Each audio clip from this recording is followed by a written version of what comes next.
कहानी शुरू करने से पहले आप सब दोस्तों से एक छोटी सी रिक्वेस्ट है कि इस चैनल को सब्सक्राइब कर लें और इस वीडियो को भी लाइक कर दें। तो आइए चलते हैं कहानी की तरफ। ये कहानी एक छोटे से गांव से शुरू होती है जहाँ का रिवाज बहुत ही अलग होता है। इस गांव में जो भी मेहमान आते हैं उनकी खातिर तवज्जो के लिए एक लड़की को भेजा जाता है जिसने उस आदमी के साथ इंटीमेट होना होता है। कहानी की शुरुआत 1936 से होती है जहाँ पर ब्रिटिश सरकार ने एक नया रूल लागू किया था। वो अपने लोगों को छोटे छोटे गाँव में भेज रहे होते हैं ताकि वहाँ के लोगों को शिक्षा दे सके। इसलिए जॉन नाम के एक आदमी को मलेशिया भेजा जा रहा था। ये गाँव बहुत दूर था और जॉन यहाँ पर आने के लिए एक नाव का इस्तेमाल करता है। अब वहाँ पहुंचने के बाद जॉन इंतजार करता है कि उसे कोई लेने आएगा। अब वहाँ पर एक आदमी आता है जिसका नाम चंदूलाल होता है। चंदूलाल अंग्रेजी बोल सकता था। चंदूलाल उसे गांव में लेकर चला जाता है। गांव में पहुंचने के बाद जॉन गवर्नर से मिलता है जिसका नाम हेनरी होता है। अब जॉन और हेनरी एक साथ जीप में सवार होकर आगे जाने लगते हैं। हेनरी जॉन को सारी बातें बताता है कि इस गाँव में क्या क्या होता है। वो उसे कहता है कि तुम बहुत ज्यादा एजुकेटेड हो, तुम इस गाँव में क्यों आए। जॉन अपनी कहानी बताता है कि उसके पिताजी चाहते थे कि गाँव के लोगों को अच्छी शिक्षा दी जाए, लेकिन जंग के दौरान उसके पिताजी की मौत हो गई। अब उनके सपने को मैं किसी भी तरह करके पूरा करने आया हूँ। अब ये लोग जंगल के बीचों बीच वाले एक घर में पहुंच जाते हैं। फिर हेनरी बताता है कि कल तुमसे मिलने के लिए यहाँ के रिहायशी आएंगे, तब तुम अपने प्लान के बारे में उन्हें बताना। अगले दिन सारे आदिवासी उससे मिलने के लिए आते हैं। इनके मुखिया का नाम मिलाका होता है। तभी जॉन के पास एक सुंदरी आती है जिसका नाम सलीमा होता है। वो उसे शराब देती है, लेकिन जॉन पीने से मना कर देता है और कहता है कि मैं ये सब नहीं पीता। तब चंदूलाल उसे समझाता है कि अगर आपने ये नहीं पिया तो हमारे लोगों में नाराजगी हो जाएगी। फिर जॉन शराब पी लेता है। अब जॉन सलीमा के ऊपर नजर डालता है। उसके बदन में एक खलबली मच जाती है। अब सलीमा का डांस शुरू होता है। जॉन सिर्फ उसे ही देख रहा होता है क्योंकि सलीमा उसे बहुत ही ज्यादा पसंद आ गई थी। डांस खत्म होने के बाद यहाँ के लोग उसे डांस करने के लिए बोलते हैं। जॉन सबको एक अंग्रेजी कविता सुनाता है। जॉन की कविता किसी की समझ में नहीं आती और ना ही उन्हें मजा आता है। अब जॉन डांस करने का सोचता है और वो चंदूलाल के पास आता है और उसके साथ रोमांटिक डांस करता है और ये देखकर सब लोग हंसने लग जाते हैं। अगले दिन हेनरी जॉन के पास आता है और उसे बताता है कि यहाँ पास में माइनिंग का काम चल रहा है जहाँ पर कुछ चाइनीज लोग काम कर रहे हैं और उन पर बहुत जुल्म हो रहा है। यहाँ पास के आदिवासी उन्हें सता रहे हैं और तुम्हें भी उनसे बच के रहना होगा। फिर गाँव का मुखिया सलीमा के साथ आता है और जॉन को अपनी परंपरा के बारे में बताता है। जॉन को उनकी समझ नहीं आ रही होती। तब हेनरी उसे बताता है कि यहाँ का रिवाज ये है कि जब भी कोई यूरोप से मेहमान आता है तो ये लोग उन्हें एक सुंदरी इंटीमेट होने के लिए देते हैं जो उनकी पत्नी बनकर रहती है। ये बात सुनकर जॉन हैरान हो जाता है। वो समझ नहीं पाता ये कैसा नियम है। शुरू में उसे ऐसा लगता है कि सलीमा को उसके साथ रहने के लिए उनके गाँव के लोग फोर्स कर रहे हैं, इसलिए सलीमा से वो उस बारे में बात करता है। लेकिन वो कहती है कि मुझे कोई दिक्कत नहीं है और मैं तुम्हारी पत्नी बनकर रहना चाहती हूँ। अब हेनरी उसे बताता है कि इस रिवाज को स्लीपिंग डिक्शनरी कहा जाता है। अब सलीमा अपनी माँ के बारे में बताती है कि उसकी माँ एक अंग्रेज औरत थी, इसलिए वो ऐसी दिखती है और वो कहती है कि मैं तुम्हारे साथ रहना चाहती हूँ क्योंकि वो अंग्रेजी और अच्छे से सीखना चाहती थी। जॉन सलीमा के साथ रहने के लिए मान जाता है और कहता है कि मैं तुम्हें अपनी जुबान सिखाऊंगा लेकिन तुम्हारे साथ कभी इंटीमेट नहीं होगा। इस बात पर हेनरी गुस्सा हो जाता है। सलीमा को भी ये बात पसंद नहीं आती, लेकिन फिर सलीमा उसके बाद मान जाती है और उसके साथ रहने लग जाती है। जॉन उसके पास नहीं जाता, उसे हमेशा दूर रहता है और रात को भी एक अलग कमरे में सोता है। अब अगले दिन चंदूलाल आता है और उसके साथ मजाक करता है। जॉन हड़बड़ा जाता है। वो सब हंसने लग जाते हैं और सलीमा को भी ये बात अच्छी नहीं लगती। अब सभी लोगों को पता चल जाता है कि जॉन सलीमा के साथ नहीं सोता और कुछ लोगों को लगता है कि जॉन समलैंगिक है। जॉन का बॉसी जॉन के लिए एक समलैंगिक सुंदरी को लेकर आता है। तभी जॉन उसे देखकर गुस्सा हो जाता है। उसे कहता है कि तुम सब लोग के ज़हन में गोबर भरा हुआ है और वो उस लड़की को भी अपने घर से भगा देता है। अगले दिन जब जॉन बाहर निकलता है वो सलीमा को घर के बाहर बैठा हुआ पाता है। उसे बुरा लगता है और वो उसे कहता है कि तुम अपने घर पर वापस क्यों नहीं गई। तो वो बावर्ची उसे बताता है कि वो ऐसे नहीं कर सकती, अगर वो यहाँ से गई तो सारे लोग उससे गुस्सा हो जाएंगे। अब जॉन को अपनी गलती का एहसास होता है। वो उसे कहता है कि तुम बहुत खूबसूरत हो और मैं तुम्हें पसंद भी करता हूँ, लेकिन मैं तुम्हारे साथ इंटीमेट नहीं हो सकता। वो दोबारा से एक साथ रहने लग जाते हैं, लेकिन अभी भी वो एक दूसरे के साथ इंटीमेट नहीं होते। जॉन की मुलाकात हेनरी की वाइफ एगी से होती है। एगी बताती है कि हर जगह पर तुम्हारे बारे में बात होती रहती है, तुम में कोई ना कोई मसला है और लोग बेचारी सलीमा पर उंगली उठा रहे हैं। लेकिन जॉन कुछ नहीं बोलता और घर वापस आ जाता है। जैसे जैसे वक्त गुजरता है वो सलीमा के पास जाने लगता है। फिर एक रात सलीमा जॉन से पूछती है कि क्या तुम कभी किसी के साथ इंटीमेट हुए हो। वो कहता है कि शादी से पहले मैं ऐसा कुछ भी नहीं करने वाला। सलीमा कहती है कि अगर तुम शादी से पहले ये एक्सपीरियंस नहीं लोगे तो फिर तुम्हारा क्या बनेगा। फिर वो इस तरह बातें करते रहते हैं और जॉन अपना हाथ सलीमा की तरफ बढ़ाता है। सलीमा उसका हाथ पकड़ लेती है, लेकिन इससे आगे कुछ नहीं होता। अगले ही दिन चंदूलाल आ जाता है और उससे आकर कहता है कि यूरोप के लोग बिल्कुल बेकार है, हम तुमसे ज्यादा मजबूत हैं। ये सुनकर जॉन कहता है कि मैं तुमसे ज्यादा देर पानी में रह सकता हूँ। चंदूलाल को गुस्सा आ जाता है और वो चैलेंज कर लेता है। अब चैलेंज शुरू होता है। चंदूलाल पानी से पहले ही बाहर आ जाता है और जॉन बाद में बाहर निकलता है। ये देखकर चंदूलाल को बहुत गुस्सा आता है। जॉन चंदूलाल को बताता है कि मेरे पास ऑक्सीजन मास्क था जिसकी वजह से मैं इतनी देर पानी में रह गया, और उन्हें बताता है कि ये दुनिया कितनी आगे जा चुकी है। ये सुनकर सब हैरान रह जाते हैं। इसके बाद वो दोनों घर आ जाते हैं। घर आकर जॉन सलीमा को बॉडी पार्ट के बारे में बताने लग जाता है। फिर जॉन और सलीमा ऐसा ऐसा एक दूसरे के पास आ जाते हैं और इंटीमेट हो जाते हैं और फिर वो रोज इंटीमेट होते हैं। लेकिन सलीमा जॉन से पहले ही फारिग हो जाती है। जॉन उससे पूछता है कि तुम ऐसा क्यों करती हो। तो वो कहती है कि तुम मुझे अपनी पत्नी नहीं मानती इसलिए। इसके बाद हम देखते हैं कि हेनरी जॉन को अपने घर डिनर पर बुलाता है। वहाँ पर जॉन एक खूबसूरत लड़की जिला से मिलता है। जिला को स्लीपिंग डिक्शनरी के बारे में सुनकर जरा भी अच्छा नहीं लगता। अगले ही दिन वो गाँव में आती है और वो उन सब आदिवासियों की भाषा सीखना चाहती है, लेकिन उन सब के साथ रहने की बजाय वो जॉन के साथ रहना पसंद करती है। जब सलीमा उसे देखती है तो उसे बहुत ही गुस्सा आता है क्योंकि वो नहीं चाहती चाहती कि जॉन के करीब कोई भी आए। अब जिला जॉन के साथ एक फोटो बनवाना चाहती है। सलीमा को बहुत गुस्सा आता है और अपनी जुबान में जॉन को मना करती है, लेकिन जॉन उस लेडी को मना नहीं करता। तभी उन्हें पानी में कुछ दिखाई देता है। अब हेनरी इन चीजों को देखकर गुस्सा हो जाता है। वो कहता है कि माइनिंग के पास जो चाइनीज है वो ये सब कुछ कर रहे हैं। जॉन कहता है कि मैं जाकर देखूंगा कि वहाँ पर क्या चल रहा है। अब तभी एगी उसके पास आती है और उसे बताती है कि जिला तुम्हें पसंद करने लगी है। वो कहती है कि तुम जिला से शादी कर लोगे तो हम तुम्हारे लिए एक स्कूल बनवा देंगे जिससे तुम यहाँ पर रह के यहाँ के बच्चों को शिक्षा दे सकोगे। दरअसल जिला हेनरी की बेटी होती है। इसके बाद जॉन घर आ जाता है। तब वो उसे आकर समझाता है और उससे माफी भी मांगता है। सलीमा को बहुत गुस्सा होता है और वो कहती है कि तुम सारे मर्द एक जैसे हो, और उसे कहते हैं क्या मैं तुम्हें खुश नहीं कर पा रही, मैं तुम्हारे लिए क्या कुछ कर रही हूँ। ये बात सुनकर जॉन को गुस्सा आ जाता है और वो वहाँ से चला जाता है। अगले ही दिन ये लोग उस घटना वाली जगह पर जाने लगते हैं ताकि पता चलाया जा सके वहाँ पर हो क्या रहा है। जब वो उस जगह पर पहुँचते हैं तो वो देखते हैं गाँव में एक बीमारी फैल गई है। तभी वहाँ पर एक आदमी जॉन पर हमला कर देता है और जॉन बच जाता है। चंदूलाल उस आदमी का पीछा करता है लेकिन वो भाग जाता है। इसके बाद वो ऊपर जाते हैं तो उन्हें बहुत से यूरोपीय आदमी दिखते हैं जो यहाँ पर माइनिंग कर रहे हैं और वहाँ से चांदी निकाल रहे हैं। जब जॉन वहाँ पर वापस आता है तो सलीमा को बीमार पाता है। फिर से बाकी आदिवासी आ जाते हैं और उन पर हमला करने लगते हैं। जॉन उन्हें मना करता है। जॉन उन्हें खाना ऑफर करता है और उन्हें एक ब्रेसलेट गिफ्ट करते हैं। तब जॉन पहली बार सलीमा को आई लव यू कहता है। फिर जॉन हेनरी के पास जाता है और उसे जाकर बता देता है कि वो सलीमा के साथ रहना चाहता है। हेनरी कहता है कि ऐसा नहीं हो सकता, मेरी भी ऐसी लव स्टोरी थी लेकिन हम दोनों एक साथ नहीं रह पाए। तब जॉन कहता है कि इसमें तुम्हारी ही गलती है, तुमने उस सुंदरी को छोड़ा जिससे तुम प्यार करते थे। अभी वहाँ पर हेनरी की वाइफ आ जाती है और उसे समझाती है कि तुम्हें 1 साल के लिए यहाँ से चले जाना चाहिए और बताती है कि जब ये बात उन्हें पता चल जाएगी तो वो उसे जिंदा नहीं छोड़ेंगे। इधर हम देखते हैं कि सलीमा अपने गाँव के लोगों से जॉन से शादी करने के बारे में बात कर रही होती है। वो सारे लोग उसे गालियां देने लग जाते हैं और कहते हैं कि तुम ऐसा कैसे सोच सकती हो। अब जॉन भागकर सलीमा के पास आता है और उसे बाहर निकालने की कोशिश करता है। जॉन को एहसास हो जाता है कि जब तक वो यहाँ से नहीं जाएगा सलीमा ऐसे ही रोती रहेगी और वो वहाँ से चला जाता है। अब 1 साल गुजर जाता है। जॉन की शादी जिला से हो जाती है। जिला पूछती है कि सलीमा कैसी है। तब जॉन बताता है कि सलीमा ने चंदूलाल से शादी कर ली है। फिर ये लोग फिर से गाँव जाते हैं जहाँ पर जॉन फिर से बच्चों को शिक्षा देना चाहता है। इधर अब एक स्कूल भी बन गया था। जॉन इन चीजों को देखकर बहुत खुश हो जाता है। रात को जब वो सब मूवी देख रहे होते हैं तो जॉन की नजरें सलीमा को खोजती हैं। अब रात हो जाती है। जॉन और शीला इंटीमेट होना चाहते हैं लेकिन जॉन उसके साथ कुछ भी नहीं करता। अब शीला रोने लग जाती है और उसे कहती है कि मुझे कभी भी सलीमा की जगह नहीं मिल सकती, लेकिन जॉन उसे समझाता है कि मैं कोशिश कर रहा हूँ कि तुम्हें भी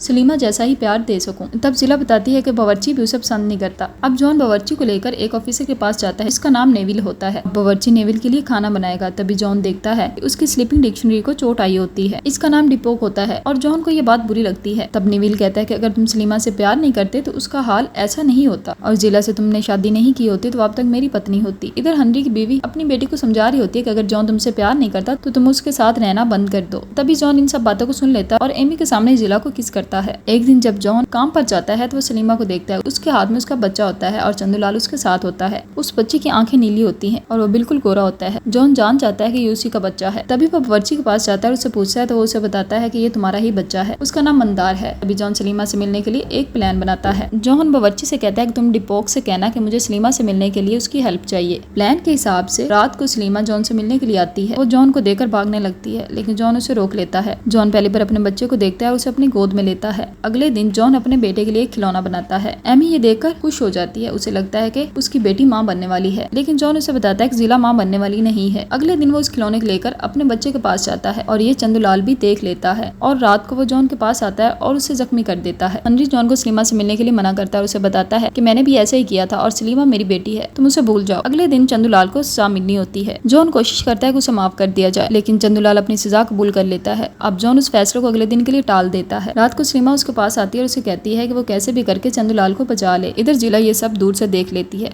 अगले दिन फैसला जॉन सुनाता है। अब रात में जेल की चाबी चुराने के लिए सलीमा जाती है लेकिन वो चाबी वहाँ से गायब होती है। वो जेल के पास पहुँचती है और देखती है कि जॉन ने चंदूलाल को आजाद कर दिया है और उसे बंदूक देकर वहाँ से भगा दिया है। जॉन अपने प्यार का इजहार फिर से सलीमा से करता है। वो कहता है कि हम अपने बच्चे को लेकर यहाँ से दूर चले जाएंगे। जब जॉन घर वापस आता है तो जिला उसे बताती है कि वो माँ बनने वाली है। अब जॉन फिर से परेशान हो जाता है। जब हेनरी को पता चलता है तो वो बहुत गुस्सा होता है। अगले दिन नेविल गाँव वालों से कहता है वो सलीमा को स्लीपिंग डिक्शनरी बनाने वाला है। गाँव वाले मान जाते हैं। इधर जॉन अपना लेटर जिला के लिए लिख रहा होता है। जिला उस नोट को देख लेती है और कुछ भी नहीं कहती। इधर सलीमा जॉन का काफी देर से इंतजार कर रही होती है पर जॉन बहुत देर से वहाँ पहुँचता है। सलीमा नदी के पास चली जाती है। इधर हेनरी सलीमा के पीछे आ जाता है। वो सलीमा को रोकने आया था। हेनरी को सलीमा पर रहम आ जाता है क्योंकि सलीमा उसकी बेटी थी और वो सलीमा को एक बंदूक देता है। सलीमा को भी पता चल जाता है कि हेनरी उसका बाप है। अब ये दोनों एक दूसरे से गले मिलकर रोने लगते हैं। इधर नवील उन दोनों को खोजने के लिए निकलता है। जॉन को सलीमा मिल जाती है और वो दोनों एक साथ रहने लग जाते हैं और फिर वो दोनों एक दूसरे के साथ डांस करते हैं और कहानी यहाँ पर खत्म हो जाती है। दोस्तों आपको ये कहानी कैसी लगी कमेंट करके लाजमी बताइएगा।